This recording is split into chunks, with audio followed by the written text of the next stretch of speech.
am I interpreting this correctly? That the king is full of ideas on how to go about things, but God orders it aright?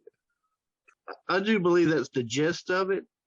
Okay. But I think there's more to this than meets the eye. The way that I was thinking of it is certainly related, but I was thinking that, the stream, I don't remember what the Hebrew word there is, but it specifically refers to a man-made stream, not just a mountain stream or a spring, but to a canal. So this is something that has been purposefully made. And, we can dig a canal or we can appoint a king, but God is the one who turns him to his will, who makes the king do what needs to be done. And sometimes that's leading the nation, into further evil, giving them more of what they want. Sometimes it's correcting the nation.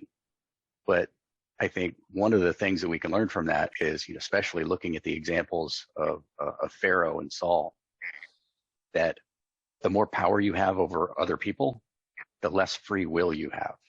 Within the boundaries of that canal, the water can splash around all at once, but God is still going to direct it to his purposes so that things work out the way that he wants them to.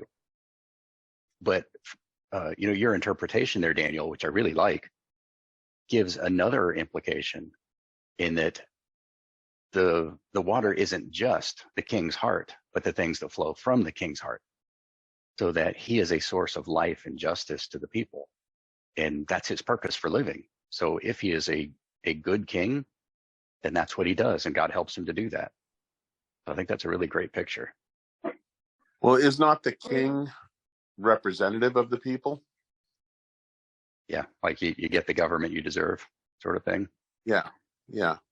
I mean, maybe not in a kingship so much, because sometimes the people were saddled with an unjust king, but there's a correlation between the king and his subjects, because they are subject to his will. Mm-hmm.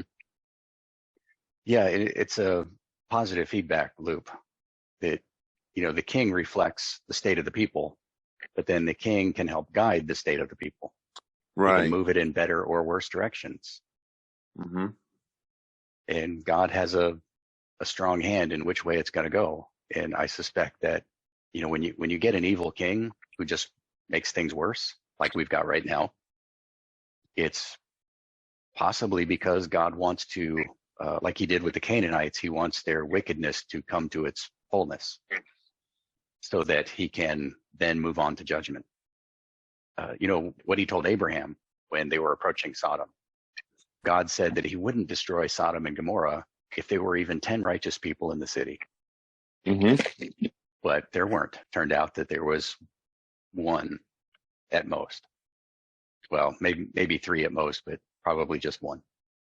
I don't think it wasn't worth were. saving. Yeah, it doesn't really seem like it. I think that God probably gave Sodom a wicked ruler because the city was wicked and he needed it to move closer to that point where he could pass judgment. Like even God couldn't convict the innocent. So he gave people more opportunities to dig their heels in and become wicked, to do more of what they were already intent on doing.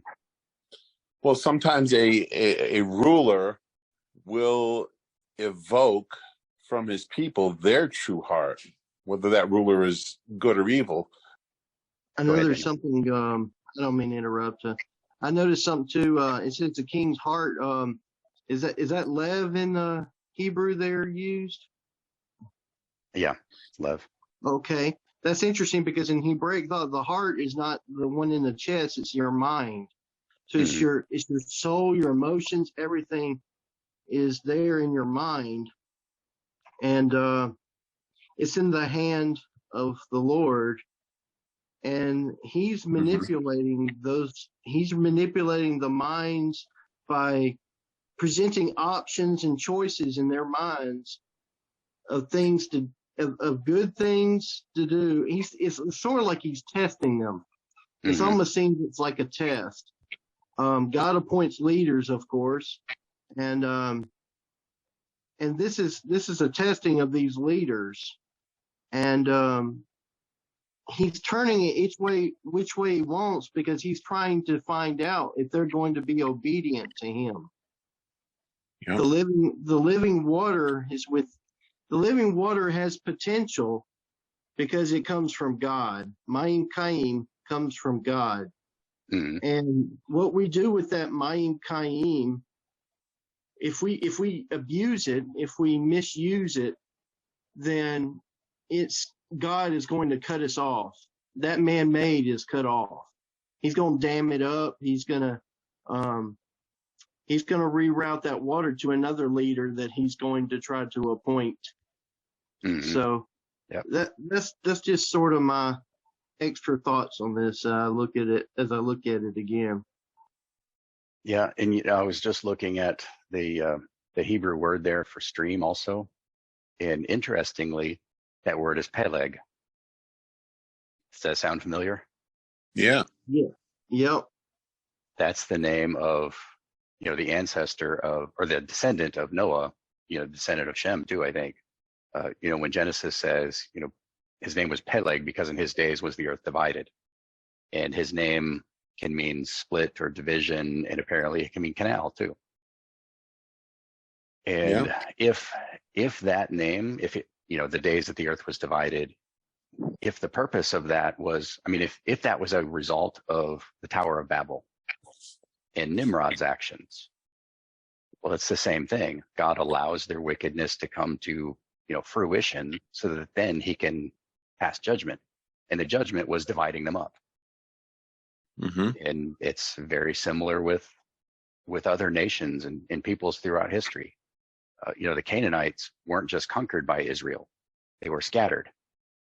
And so, the tribes of the Amalekites that were out in the desert between Babylon and Judea that caused so many problems later on were probably largely made up of Canaanite refugees or their descendants.